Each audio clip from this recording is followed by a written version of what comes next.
हथियारों और रक्षा सौदों के मामले में भारत और रशिया के संबंध कितने मजबूत हैं, इस बात का अंदाजा इसी बात से लगाया जा सकता है कि रशिया भारत को ऐसा हथियार देने जा रहा है जो अभी भी रशिया में डेवलपमेंट स्टेज में है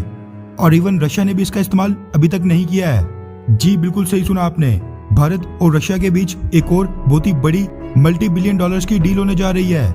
जिसके बाद चाइना का अनऑफिशियल स्पोक्सपर्सन ग्लोबल टाइम्स शायद एक बार फिर से ये बोले कि रशिया भारत को ये हथियार सप्लाई करके चाइना की पीठ पर छुरा घोंप रहा है,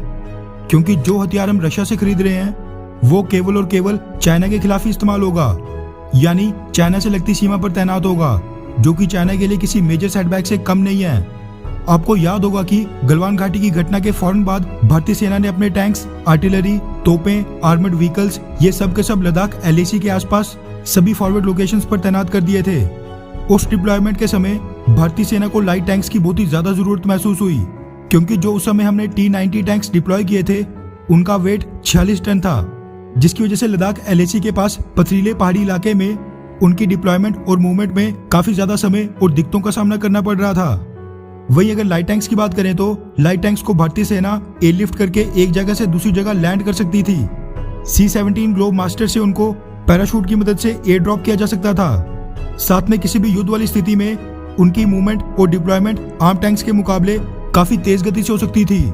जिसकी वजह से अपनी लोकेशन किसी भी युद्ध वाली स्थिति में ज्यादा तेजी से चेंज कर सकते और दुश्मन की इजी शेलिंग का टारगेट कभी नहीं बनते। इसी के साथ लाइट टैंक्स के और भी कई फायदे हैं, जिनका एहसास इंडियन आर्मी और भारतीय सरकार को गलवान घाटी की घटना के बाद ही हुआ, क्योंकि उससे पहले तो भारत और चाइना के बीच कोई भी इतना बड़ा आर्म्ड कॉन्फ्लिक्ट कभी नहीं हुआ था जो हम इस तरह के लाइट टैंक्स पहले खरीदते। वैसे आपको बता दूं कि गलवान घाटी की घटना के फौरन बाद चाइना ने लद्दाख LAC के पास अपने लाइट टैंक्स की हैवी डिप्लॉयमेंट कर दी थी। बस इसीलिए कोई भी देरी ना करते हुए भारतीय सरकार ने दुनिया भर की कंपनियों से 350 लाइट टैंक्स के लिए रिक्वेस्ट फॉर इंफॉर्मेशन भेजने को आमंत्रित किया था, जिसमें क्राइटेरिया ये सेट किया गया था कि लाइट टैंक्स का वेट 25 टन से ज्यादा नहीं होना चाहिए। जिसके बाद अब द प्रिंट के वाले से मीडिया रिपोर्ट सामने निकल कर आ रही है कि भारतीय सेना ने रशिया का under development light tank spread SD M1 खरीदने का मूड बना लिया है, जिसके ट्रायल्स भारत में कुछ ही महीनों के अंदर शुरू हो सकते हैं। रिपोर्ट्स के मुताबिक भारतीय सेना रशिया से स्प्रट लाइट टैंक्स इसीलिए खरीदना चाहती है क्योंकि स्प्रट लाइट टैंक्स सेम वही एम्यूनेशन फायर करते हैं जो T-90 टैंक्स करते हैं, क्योंकि वो भी रशियन बेस्ड हैं।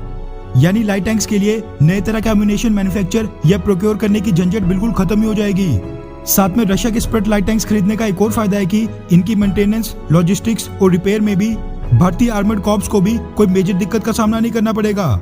साथ में spread SD M1 light tank की खासियत यह है कि लाइट वेट होने के साथ साथ इस पर 125 mm गन लगी है, जो कि एक मेन बैटल टैंक में लगी होती है, यानी छोटा पैकेट बड़ा धमाका। साथ में इस पर क्लोज कॉम्बैट के लिए 7.62 mm remote controlled machine gun और 7.62 mm कोएक्सियल मशीन गन भी फिटेड है। इसी के साथ रशिया के spread light tanks guided missiles भी फायर करने में सक्षम है, जो इसको और भी ज्यादा घातक बना देता है। वहीं आपकी जानकारी के लिए बता दूं कि स्प्रट लाइट टैंक का वेट 18 टन के आसपास होता है, जबकि Russian Mi-26 heavyweight helicopters maximum 20 ton के आसपास का पेलोड उठा सकते हैं। मतलब कि हम अपने रशियन Mi-26 हैवीवेट हेलीकॉप्टर्स की मदद से स्प्रट लाइट टैंक्स को बड़ी आसानी से एक लोकेशन से दूसरी लोकेशन पर पहुंचा सकते हैं। साथ में C-17 globe master transport aircraft इस तरह के 5 स्प्रट लाइट टैंक्स को पैराशूट की मदद से एक ही साथ एयर ड्रॉप करने में सक्षम होगा।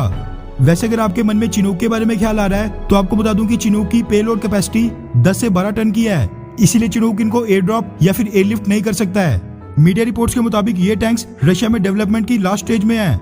जिसके ट्रायल्स बहुत ही जल्दी शुरू हो जाएंगे। वैसे कुछ मीडिया रिपोर्ट्स ये भी सामने आई थी कि रशिया ने कुछ स्प्रट लाइट टैंक्स अपने बेड़े में ऑलरेडी शामिल कर दिए हैं। वैसे जो भी हो, भारत को रशिया पर यह दबाव डालना चाहिए कि 350 लाइट टैंक्स का ये बहुत ही बड़ा ऑर्डर है, इसलिए वो इनको मेड इन इंडिया के तहत भारत के लिए भारत में ही मैन्युफैक्चर करे। खैर, रशिया के पाकिस्तान के करीब जाने के बाद क्या आप अभी भी रशिया पर विश्वास करते हैं, हाँ या फिर नहीं? नीचे कमेंट करके अपनी राय जरूर बताएं। अच्छा सुनो, चैनल को सब्सक्राइब करो, उसके बाद घंटी बजा देना ताकि अगली वीडियो आपसे मिस ना हो पाए। Thank you.